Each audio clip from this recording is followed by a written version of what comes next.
जब मैं छोटा था तब मैंने भी घर में पाली गई 28 साल पुरानी बूढ़ी बकरी को मार डाला था। दादी गुस्से में पैर पटकते हुए बोली, ये बूढ़ी बकरी अब साधारण जानवर नहीं रही थी, इसमें इंसानों जैसी चेतना आ गई थी। मैंने ठंडे चेहरे से कहा, रात में मेहमान आने वाले हैं, उन्हें भूखा नहीं रख सकते। दादी चिल्लाई, तू पागल हो गया है क्या? पहाड़ पर बर्फ जमी हुई है, इस मौसम में कौन आएगा? लेकिन मैंने उनकी एक न सुनी। मैंने चाकू उठाया और बकरी की खाल उतारने लगा। दादी ने चाकू छीनने की कोशिश की मगर उनकी ताकत कम थी, उल्टा वो गिरते गिरते बची। मैं बोला, जल्दी जाकर गर्म पानी तैयार करो, अंधेरा होने से पहले मांस पक जाना चाहिए। दादी घबरा कर बोली, ये बूढ़ी बकरी अशुभ है, इसका मांस मत खाना। मेरी बात मान, इसे इंसान की तरह दफना दे, इसके नाम का पत्थर लगाकर माफी मांग ले, तभी बात खत्म होगी। अगर अपनी जान बचानी है तो मेरी बात सुन। मैंने भौहें सिकोड़ते हुए उनकी बात अनसुनी कर दी। बकरी की खाल उतार कर रस्सी पर टांग दी। हवा चलने लगी और पूरे आंगन में खून और कच्चे मांस की बदबू फैल गई। दादी ने लंबी सांस ली। उन्हें पता था कि मैं जिद्दी हूँ, मुझे रोक नहीं पाएंगी। फिर वो मुझे गोदाम में ले गई जहाँ पानी गर्म हो रहा था। उन्होंने मेरे कंधे पकड़कर कहा, सुन बेटा, रात को हम बकरी का मांस नहीं खाएंगे, एक निवाला भी नहीं। अगर तू मेरी बात मानेगा तो मैं तुझे शहर ले जाकर रोस्टेड चिकन और मिठाइयाँ खिलाऊंगी। मैंने सिर हिलाया। दादी थोड़ी शांत हुई, फिर बोली, याद रखना, मांस नहीं खाना और उसका शोरबा भी नहीं पीना। मैं बोला, दादी आप चिंता मत करो, मैं नहीं खाऊंगा। मुझे उस बूढ़ी बकरी से डर लगता है। जब दादा उसे मार रहे थे तब मैंने उसकी आंखें देखी थी, वो किसी इंसान की तरह दादा को घूर रही थी। वो बिल्कुल साधारण बकरी नहीं लग रही थी। मेरी बात सुनते ही दादी का चेहरा बदल गया। उन्होंने मुझे कसकर गले लगा लिया और कान में फुसफुसाई, अपने दादा से थोड़ा दूर रहना। मैं कुछ बोल पाता उससे पहले दादा आधा टब बकरी का मांस लेकर आ गए। उनके कपड़ों और चेहरे पर खून लगा हुआ था। उन्होंने पूछा, गर्म पानी तैयार हुआ? दादी डर कर कांप गई, फिर जबरदस्ती मुस्कुराकर बोली, हाँ हो गया। दादा ने मांस कढ़ाई में डाल दिया और बोले, कोई मसाला मत डालना, नमक भी नहीं। दादी हैरानी से बोली, बिना नमक के कोई कैसे खाएगा? दादा ने आंखें सिकोड़ ली मगर कुछ बोले नहीं। वो बाहर आंगन में जाकर बैठ गए। धीरे धीरे अंधेरा छाने लगा। बाहर फिर से बर्फ गिरने लगी। दादी ने उबला हुआ मांस एक बड़े बर्तन में निकाला और मुझे लेकर बाहर आई। दादा आंगन में बैठकर बीड़ी पी रहे थे। दादी बोली, मांस तो तैयार है लेकिन कोई आया नहीं। दादा ने धीमे से कहा, मेहमान आ चुका है। इतना कहते ही एक औरत आंगन में दाखिल हुई। उसका चेहरा बिल्कुल सफेद था, आंखें लाल नसों से भरी हुई थी। वो इतनी डरावनी लग रही थी कि अगर उसकी परछाई न दिखती तो मैं उसे भूत समझ लेता। दादी भी डर गई मगर फिर भी पूछ बैठी, इतनी रात गए हमारे घर कैसे आना हुआ? औरत ने धीमी आवाज में कहा, बर्फीले तूफान में मैं अपने आदमी से बिछड़ गई। पहाड़ पर दूर रोशनी दिखी तो इधर चली आई। मुझे 2 दिन से कुछ खाने को नहीं मिला। फिर उसने अजीब नजरों से कहा, मुझे बहुत भूख लगी है। जब उसने भूख शब्द कहा उसकी आंखें और लाल हो गईं। ऐसा लगा जैसे वो इंसान नहीं, कोई भूखी राक्षसी हो। मैं डरकर दादी के पीछे छिप गया। औरत मुस्कुराई और धीरे धीरे आगे बढ़ते हुए बोली, चाची क्या आपके घर पका हुआ बकरी का मांस है? मुझे खाना है। उसकी आवाज अजीब थी, जैसे विनती भी कर रही हो और धमकी भी दे रही हो। ऐसा लग रहा था कि अगर उसे मांस नहीं मिला तो वो इंसान खा जाएगी। दादी डर के मारे कुछ बोल नहीं पाई। तभी मैंने ठंडे स्वर में कहा, मांस कड़ाही में है। मैं आधा टब गर्म मांस निकाल कर ले आया। औरत बोली, इतना काफी नहीं होगा, मैं 2 दिन से भूखी हूँ। मैंने तिरछी नजर से उसे देखा और बर्तन जमीन पर रख दिया। औरत अचानक घुटनों के बल बैठ गई और हाथों से मांस नोच नोच कर खाने लगी। वो हड्डियां तक चबाकर निगल रही थी। ये देखकर दादी के होश उड़ गए। उन्होंने मुझे पीछे खींचते हुए धीरे से कहा, बूढ़े, ये लड़की इंसान नहीं लगी, ये तो किसी भूखी आत्मा जैसी है। इतना सुनते ही औरत ने धीरे धीरे सिर उठाया। उसकी हरकतें बेहद अजीब और कठोर थी। वो मुस्कुराई लेकिन उसके मुंह में एक भी दांत नहीं था। अंदर सिर्फ काला अंधेरा दिखाई दे रहा था। दादी घबरा गई और दादा की बांह पकड़ ली, लेकिन दादा ने उनकी मदद की पुकार को नजरअंदाज कर दिया। उन्होंने बीड़ी का कश लिया और बोले, घर का पश्चिम वाला कमरा साफ कर दो, आज रात यूएसयू वहीं रुकेगी। मैंने हैरानी से पूछा, यूएसयू कौन है? आप लोग इसे जानते हो? इस वक्त तक वह औरत बर्तन में पड़ा सारा मटन ऐसे चट कर चुकी थी जैसे कई दिनों से भूखी हो। वह मुस्कुरा रही थी, दोनों हाथों से बर्तन पकड़कर उसकी किनारों पर लगी बची खुची चर्बी को अपनी जीभ से चाट रही थी। उसकी जीभ बहुत लंबी थी और उसकी नोक बीच से फटी हुई थी, बिल्कुल सांप की जीभ जैसी। मैंने उस औरत की तरफ फिर देखा। उसके चेहरे पर अब गुस्सा साफ दिखाई दे रहा था। उसने मेरी दादी को जोर से धक्का दिया। अभी तक कमरा साफ क्यों नहीं किया? उसकी आवाज इतनी डरावनी थी जैसे अगर दादी ने उसकी बात न मानी तो वह उन्हें जिंदा ही मार डालेगी। दादी डर गई। वे कुछ बोले बिना गुस्से में पश्चिम वाले कमरे की तरफ चली गई। थोड़ी देर बाद वापस आई और दादा से बोली, लियो लाओची, तुम खुद मौत बुला रहे हो। वह आदमी बेवकूफ है, तुम्हारे लिए अच्छा नहीं होगा। मेरी मानो तो उसे मार ही देना चाहिए। इतना कहते कहते वह औरत अचानक दादी के बिल्कुल पास आ गई। पता नहीं कब उसके हाथ में एक नुकीला चाकू आ गया था। उसने वह चाकू दादी के हाथ में थमा दिया। दादी ने चाकू पकड़ लिया और मुझे ऐसी नफरत भरी नजरों से देखने लगी जैसे मैं उनका दुश्मन हूँ। वह औरत दादी के कान के पास जाकर फुसफुसाने लगी, मार डालो उसे, जल्दी मार डालो, ऐसे आदमी को जिंदा नहीं छोड़ना चाहिए। जैसे जैसे वह बोल रही थी उसकी आवाज और अजीब होती जा रही थी। उसकी आंखों में लाल चमक उभर आई थी। वह बिल्कुल किसी चुड़ैल या प्रेत जैसी लग रही थी। तभी दादा ने धीमी मगर सख्त आवाज में कहा, पश्चिम वाला कमरा साफ हो चुका है, आज रात तुम वहीं रहो। फिर मुड़कर पश्चिम वाले कमरे में चली गई। जैसे ही वह अंदर गई, दादी के हाथ से चाकू छूटकर जमीन पर गिर पड़ा। उसकी तेज आवाज सुनकर दादी जैसे होश में आई। उन्होंने घबरा कर पूछा, अभी अभी क्या हुआ था? दादा ने तुरंत दरवाजा बंद किया और धीमी आवाज में हमसे बोले, आज रात पश्चिम वाले कमरे की औरत 3 बार दरवाजा खटखटाएगी। पहली बार वह पानी मांगेगी। वह चाहेगी कि शुइन्यू जाकर उसके कमरे के घड़े में पानी भर दे। दादी तुरंत बोली, नहीं, शुइन्यू रात में बाहर नहीं जाएगा। वह औरत आखिर है कौन? हमारे घर क्यों आई है? मुझे तो शुरू से ही उसमें कुछ अपशकुन लग रहा है। उसे अभी भगा देना चाहिए। दादा ने गहरी सांस ली। अगर जिंदा रहना है तो मेरी बात मानो शुइन्यू, जब वह औरत तुमसे पानी भरने को कहे तो उसके घड़े में पानी भर देना, लेकिन याद रखना चाहे तुम कुछ भी देखो या सुनो, एक शब्द भी मत बोलना। उन्होंने मेरी तरफ गंभीर नजरों से देखा। सिर्फ 3 बाल्टी पानी से घड़ा भर जाएगा। 3 बाल्टी भरने के बाद तुरंत वापस लौट आना। चाहे वह औरत तुम्हें कितना भी रोके, पीछे मुड़कर मत देखना। याद रहा। मैंने घबरा कर थूक निकला। मैं कुछ बोल भी नहीं पाया था कि बाहर से दस्तक की आवाज आई। फिर उस औरत की अजीब खोखली आवाज दरवाजे के बाहर से सुनाई दी। चाचा,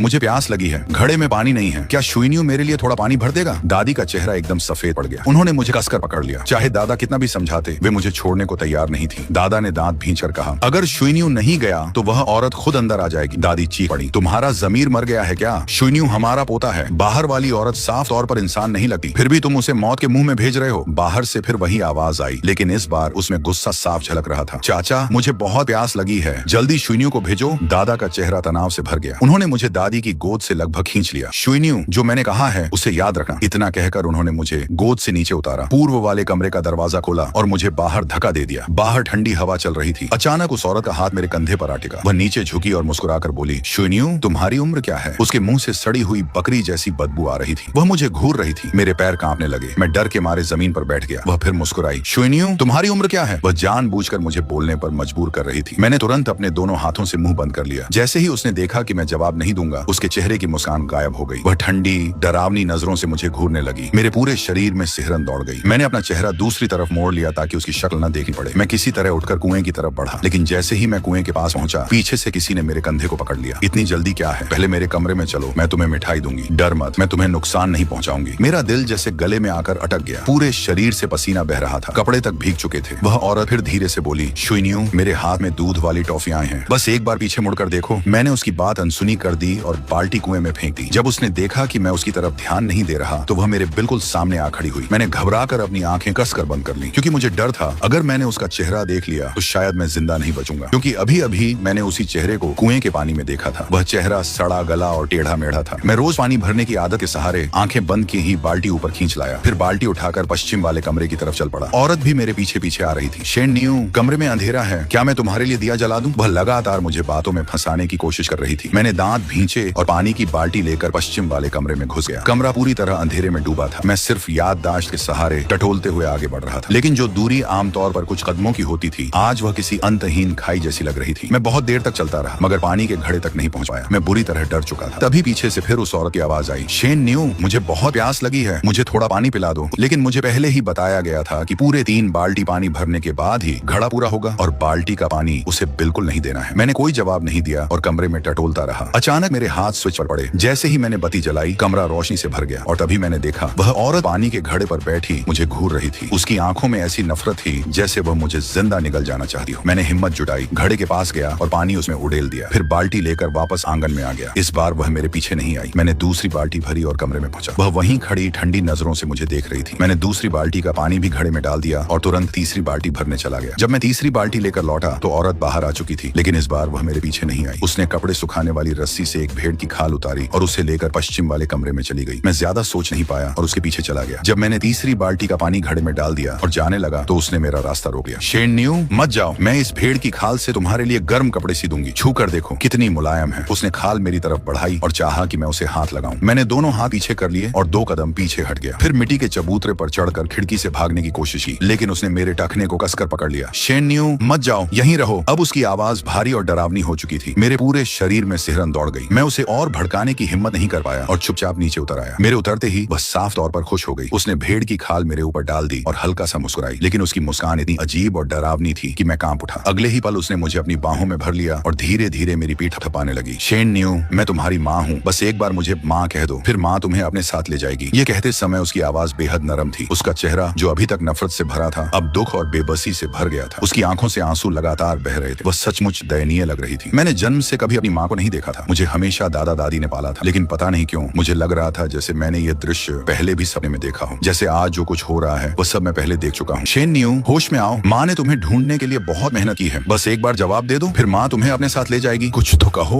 वह मुझे पकड़कर झकझोरने लगी। मैं उसकी तरफ देखता रहा। न जाने क्यों मेरा दिल दुखने लगा। मैंने अनजाने में हाथ बढ़ाकर उसके आंसू पोंछने चाहे। उसका चेहरा बहुत सुंदर था, मगर वह सुंदरता ऐसी थी जैसे सर्दियों में कुएं का बर्फीला पानी हड्डियों तक ठंडा कर देने वाली। शुइन्यू, बस एक बार माँ कह दो, मैं तुम्हें शहर ले जाऊंगी। तुम्हारे दादा दादी ने तुमसे झूठ कहा है, तुम उनके असली पोते नहीं हो। तुम्हें उठाकर लाया गया था, मैं ही तुम्हारी असली माँ हूँ। मैं अंदर से हिल गया। क्या यह सच हो सकता है? क्या यह औरत सचमुच मेरी माँ है? जन्म से आज तक मैंने कभी किसी को माँ नहीं कहा था। यह शब्द हमेशा मेरे दिल के सबसे गहरे कोने में दबा रहा। मेरे होंठ कांपने लगे। मैं माँ कहने ही वाला था कि अचानक एक भयानक चीख सुनाई दी। ऐसा लगा जैसे किसी ने मुझे जोर से धक्का मारा हो। मेरा शरीर लड़खड़ा गया। मैंने नीचे देखा, वह औरत अब मेरे सामने झुकी हुई थी। उसका मुंह अस्वाभाविक रूप से बड़ा खुला हुआ था, जैसे खून से भरा कोई राक्षसी जबड़ा, और वह मुझे घूर रही थी। यह मेरी माँ नहीं थी, ये तो मुझे निगल जाने वाली कोई खूंखार प्रेतात्मा थी। मैं डर के मारे चीख पड़ा, उसे धक्का देकर भागा और पूर्व वाले कमरे की तरफ दौड़ गया। वह मेरे पीछे पागलों की तरह दौड़ी, लेकिन मैं उस भूत से कैसे बच पाता? जैसे ही वह मुझे पकड़ने वाली थी, दादी ने अचानक मुझे खींचकर कमरे के अंदर कर लिया। मैं डर के मारे कांपता हुआ मिट्टी के बिस्तर पर गिर पड़ा। दादी बोली, सुबह होते ही हम किसी ताओवादी पुजारी को बुलाएंगे, इस भूत को भगाना पड़ेगा। दादा ने 2 कश हुक्के के खींचे, फिर धीमी आवाज में बोले, वह भूत नहीं है। अगर भूत नहीं है तो फिर क्या है? दादा कुछ पल चुप रहे, फिर धीरे धीरे बोले, 3 जन्मों की रंजिश। फिर उन्होंने गंभीर आवाज में कहा, बुढ़िया, पश्चिम वाले कमरे की वह औरत फिर दरवाजा खटखटाएगी। इस बार वह तुमसे भेड़ की खाल के कपड़े सिलने को कहेगी। याद रखना, सिर्फ 8 आंखें लगाना। 8 आंखें पूरे होते ही वापस आ जाना। वह औरत चाहे जितना रोके, तुम्हें लौट आना है। मैंने अभी जो हुआ था वही बात दोहरा कर सुनाई। अभी थोड़ी देर पहले वही औरत रोते हुए कह रही थी कि वह मेरी माँ है और मुझे अपने साथ ले जाना चाहती है। दादी ने मेरे सिर पर हाथ फेरा, फिर शक भरी नजरों से दादा की तरफ देखा। बूढ़े, आखिर मामला क्या है? क्या तुम मुझसे कुछ छिपा रहे हो? दादा ने भारी आवाज में कहा, अगर जिंदा रहना चाहती हो तो मेरी बात याद रखना। दादी कुछ और पूछना चाहती थी, तभी बाहर से उस औरत की अजीब उदास आवाज फिर सुनाई दी, चाची, मुझे बहुत ठंड लग रही है, आकर मेरे लिए सर्दियों का कपड़ा सिल दो। दादी घबरा कर बोली, क्या सच में जाना पड़ेगा? दादा ने फिर चेताया, मेरी बात याद रखना, 8 आंखें लगते ही लौट आना, कभी भी पश्चिम वाले कमरे में मत रुकना। मैंने डरते हुए पूछा, अगर रुक गए तो क्या होगा? दादा ने कुछ देर चुप रहने के बाद धीरे से कहा, बहुत बुरी मौत मरेगी। दादी तुरंत बोली, तो मैं नहीं जाऊंगी। दादा ने सख्त आवाज में कहा, अगर तुम नहीं गई तो वह खुद घर के अंदर आ जाएगी, फिर हम सब मर जाएंगे। दादी कांपती आवाज में बोली, मुझे यकीन नहीं, हम दरवाजा बंद कर लेंगे। मैं नहीं मानती कि वह अंदर आ सकती है, लेकिन उनके हाथ डर से कांप रहे थे। तभी बाहर से औरत की नाराज आवाज आई, चाची, जल्दी बाहर आओ, मैं ठंड से मर रही हूँ। दादा ने दादी का हाथ पकड़कर उन्हें जबरदस्ती खाट से नीचे उतारा। अब देर हो चुकी है, जैसा मैं कह रहा हूँ वैसा करो, बस आज की रात निकल जाए, फिर हमें कभी यह सब नहीं सहना पड़ेगा। दादी कुछ कह पाती उससे पहले ही दादा ने उन्हें बाहर धकेल दिया और दरवाजा बंद कर दिया। दादी बाहर से लगातार दरवाजा पीटती रही, लेकिन दादा ने खोलने की हिम्मत नहीं की। अचानक बाहर से दादी की डरावनी चीख सुनाई दी। मैं भागकर खिड़की के पास गया। वह औरत धीरे से बोली, माँ, मैं यूएसयू हूँ, क्या तुम मुझे पहचानती नहीं? उसकी बात सुनते ही दादी सन्न रह गई। उन्होंने ऊपर देखा और जब उस औरत की भयानक आंखें देखी तो जैसे उनकी आत्मा ही निकल गई। औरत दादी के पास आई, झुककर उनका हाथ पकड़ लिया और बोली, माँ, कुएं के अंदर बहुत ठंड है, मेरे लिए एक कपड़ा सिल दो। मुझे अचानक गाँव वालों की कही बात याद आई। उन्होंने बताया था कि मेरी एक बुआ पैदा होते ही मर गई थी, उसका नाम तक नहीं रखा गया था। ये औरत साफ झूठ बोल रही थी। मैं घबरा कर बोला, दादा, दादी खतरे में हैं, उन्हें अंदर आने दो। दादा ने सिर हिलाया, तुम्हारी दादी अब शायद नहीं बचेंगी। फिर उन्होंने तुरंत मेरा मुंह दबा दिया ताकि मैं आवाज न करूं। बाहर वह औरत फिर दादी के कंधे पर हाथ रखकर बोली, तुम कुछ बोल क्यों नहीं रही हो? क्या तुम मुझे भूल गई हो? यूएसयू? दादी रोते हुए बोली, बेटी, मुझे माफ कर दे, मैं अभी तेरे लिए कपड़ा सिलती हूँ। दादी की बात सुनकर औरत के चेहरे पर अजीब मुस्कान फैल गई। वह दादी का हाथ पकड़कर उन्हें पश्चिम वाले कमरे की तरफ ले गई। मैं बेचैन होकर बोला, दादा, मैं जाऊंगा। दादा ने मेरी तरफ देखा, शुन्यू, उस औरत ने तुम्हारी आंखों पर जादू कर दिया है, अब तुम्हें बचाना मुश्किल है। मैं रो पड़ा। दादी हमेशा मुझसे बहुत प्यार करती थी, ये सोचकर कि उन्हें कुछ हो जाएगा मैं खुद को रोक नहीं पाया। मैंने रोते हुए पूछा, क्या सच में दादी को बचाने का कोई तरीका नहीं है? दादा कुछ देर चुप रहे, फिर बोले, एक तरीका है, लेकिन बहुत खतरनाक। मैं तुरंत बोला, क्या तरीका? दादा ने कहा, शुन्यू, तुम अब भी कुंवारे हो, सिर्फ तुम ही अपनी दादी को बचा सकते हो। कैसे? पश्चिम वाले कमरे में जाना, जब तुम्हारी दादी 8वां टांका लगाने लगे तब उन्हें तुरंत वहाँ से वापस ले आना। मैं नहीं जानता था कि मुझमें इतनी हिम्मत कहाँ से आई, लेकिन मैंने दादा की बात मान ली। दादा ने अलमारी से एक कटोरा निकाला, उसमें बूढ़े पहाड़ी बकरे का खून था। मैंने अपनी आंखों से उन्हें वह खून कमरे में रखते देखा था। दादा ने वह खून मेरे चेहरे पर मल दिया। उसकी बदबू इतनी तेज थी कि मुझे उल्टी आने लगी। दादा ने मेरा कंधा पकड़कर फिर कहा, याद रखना, जैसे ही 8वां टांका लगे अपनी दादी को तुरंत वापस ले आना। दादी और वह औरत दोनों खाट पर बैठी थी। दादी हाथ में सुई धागा लिए भेड़ की खाल सिल रही थी। वह पहले ही 6 टांके लगा चुकी थी। मैं उनके पास गया और उनका हाथ हिलाया। उनकी आंखें बिल्कुल बेजान थी, जैसे किसी ने उनकी आत्मा छीन ली हो। वह औरत धीमी आवाज में बोली, माँ, जल्दी सिलाई करो, मुझे बहुत ठंड लग रही है। दादी ने 7वां टांका लगा दिया। मैंने उस औरत की तरफ देखा। वह मुझे घूर कर अजीब तरह से मुस्कुराई। उसकी आंखों में डरावनी चमक थी। मैंने दादी का हाथ पकड़कर जोर से चिल्लाया, दादी, होश में आइए, मेरे साथ चलिए। मेरी बात सुनते ही उस औरत का चेहरा बदल गया। शुन्यू, दीपक बुझा दो, मैं तुम्हारे दादा से बात करना चाहती हूँ। वह बहुत गुस्से में थी, फिर भी मुझे नुकसान नहीं पहुंचा रही थी। तभी मुझे लगा शायद वह मेरे चेहरे पर लगे बकरे के खून से डर रही है। उसी समय दादी की आंखें हल्की सी हिली, जैसे कोई बुरे सपने से जागने की कोशिश कर रहा हो। वह धीरे धीरे संघर्ष करने लगी। उस औरत ने भी दादी में आया बदलाव महसूस कर लिया। वह फिर दुखी आवाज में बोली, माँ, जल्दी सी दो ना, मैं ठंड से मर जाऊंगी। उसकी आवाज सुनने में नरम थी, लेकिन भीतर तक बहका देने वाली। दादी बस 2 सेकंड तक तक ही संघर्ष कर पाई, फिर दोबारा उसी सम्मोहन में डूब गई। ये देखकर मैंने दादी का हाथ और कसकर पकड़ लिया। मेरी आवाज भी और बेचैन हो गई। दादी जल्दी होश में आइए, छोटी बुआ तो कब की मर चुकी है। दादी की आंखें धीरे धीरे फिर हिली, उनके हाथ की सुई 8वीं सिलाई पर आकर रुक गई। वह औरत फिर बोली, अम्मा आपने जो कपड़ा सिया है वह बहुत गर्म है, बस बाजू वाला हिस्सा ठीक से नहीं सिला, एक टांका और लगा दीजिए। उस वक्त मेरी नसें पूरी तरह तन चुकी थी, मेरे नाखून लगभग दादी की बाह में धंस गए थे। मैं घबरा कर चिल्लाया, दादी अब और मत सिए, जल्दी जाग जाइए, सच में अब और नहीं। मैं लगातार चिल्लाता रहा। देखते देखते अगला टांका पड़ने ही वाला था। तभी उन्हें समझ आया कि क्या हो रहा था। उन्होंने झटके से वह खाल फेंक दी और मेरा हाथ पकड़कर बाहर निकलने लगी। लेकिन अगले ही पल वह औरत हमारे सामने आकर रास्ता रोकर खड़ी हो गई। भाभी कपड़ा अभी पूरा नहीं सिला, बस एक टांका और लगा दो, एक आखिरी टांका, फिर मैं तुम्हें जाने दूंगी। दादी ने उसे घूर कर देखा मगर कुछ नहीं बोली। उन्होंने मेरा हाथ पकड़ा और मुझे पश्चिम वाले कमरे से बाहर ले आई। बाहर बर्फ इतनी गिर चुकी थी कि जमीन पूरी सफेद हो गई थी। दादी मुझे बाहों में लेकर पूरब वाले कमरे की तरफ बढ़ी और वह औरत वह पश्चिम वाले कमरे के दरवाजे पर एकदम स्थिर खड़ी रही। पूरब वाले कमरे में लौटकर मैंने भी अपने चेहरे से बकरे का खून साफ कर लिया। उन्होंने धीमे से कहा, अगर आज की रात निकल गई तो हमारा परिवार फिर कभी दुख नहीं सहेगा। दादी ने दादा से पूछा, बूढ़े आखिर तुम्हारा मतलब क्या है? दादा बोले, सुबह होने दो, सब बता दूंगा। दादी ने लंबी सांस ली। आज तो सच में बहुत खतरनाक हो गया था, अगर शुइन्यू ना होता तो मैं मर ही जाती। हाँ, इस बार सच में शुइन्यू की वजह से ही बचे। मैंने डरते हुए पूछा, क्या वह औरत फिर आएगी? दादा बोले, वह फिर मुझे ढूंढने आएगी। उन्होंने चिंता से कहा, बूढ़े तुम संभल कर रहना। जैसे ही दादी की बात खत्म हुई, बाहर से दरवाजा खटखटाने की आवाज आई। चाचा, मैंने जो चाकू छत की बल्ली पर रखा था वह गायब हो गया, जल्दी आइए, ढूंढने में मदद कीजिए। मैंने भी भौहें सिकोड़ ली। दादा अलमारी से एक बड़ा सा चाकू निकाल लाए। यह देखकर दादी का चेहरा बदल गया। बूढ़े